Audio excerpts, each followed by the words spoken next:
We're in the final stages of the pre-draft process. Of course, we had the Reese's Senior Bowl, the NFL Combine. Now we're on to the Pro Days, here with Phil Savage, the Executive Director of the Reese's Senior Bowl. And first of all, Phil, I wish you'd called me this morning. We got a little Twins action going on here with the jackets. Well, we've gone hoodies, we've gone warm-ups. Now today it's the black pullover. It was only a matter of time until we wore the same jacket, but we digress. We're talking about the Pro Days, and we're focusing today on players who were not invited to the NFL Combine, but not all is lost. Yeah, we had 12 total players from the Reese's Senior Bowl that were not invited to Indianapolis. But last year, 41 total players that were not involved in the Combine ended up being drafted. 108 prospects that did go to Indianapolis were left undrafted. So all is not lost for these 12 individuals that were here in Mobile. Let's pick a handful here of 5 guys or so that you want to focus on where their Pro Days are important. Well, the first one is Wednesday at Alabama. Jake Coker, the quarterback, of course, 6'5", 236 pounds here.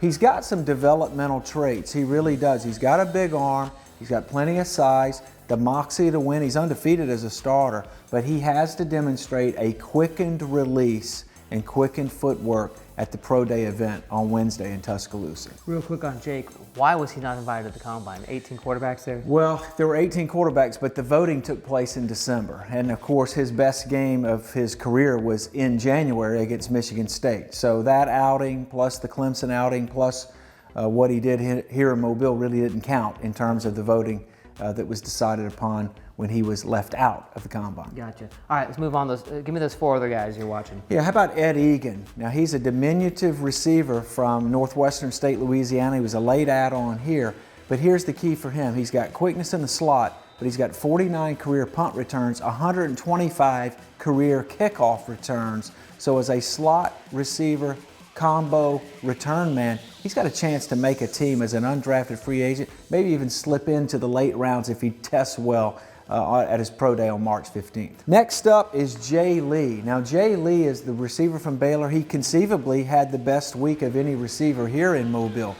He was terrific. He's a bigger body type, can wall off body position, play power forward on the outside. It's going to be very, very important to see what he runs at Baylor. But in a weakened field of wide receivers, I think he can elevate himself into a draftable situation, especially if he performs well in Waco. Jeff Overball is the long snapper from San Diego State. Get this, 4-year career, 53 games, 510 consecutive snaps, right on the money.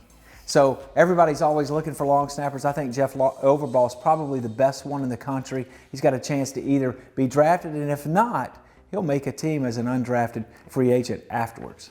Okay. And then the last player that I would mention is Kevin Byard, the safety from Middle Tennessee State. Now, to me, he's the #1 prospect outside of the Combine in terms of guys that were not invited on the defensive side of the football. 318 career tackles, 19 career interceptions. He's a ball hawk, and I tell you, the way he performed here did not leave you scratching your head saying, well, he doesn't belong at the Combine. He absolutely should have been in Indianapolis. If he can run well on March 31st up in Murfreesboro, Tennessee, I think he'll solidify himself as a draft choice. All right, there's 5 guys, and of course, more listed below us here. Guys, non-Combine players still hoping to make their dreams come true come April.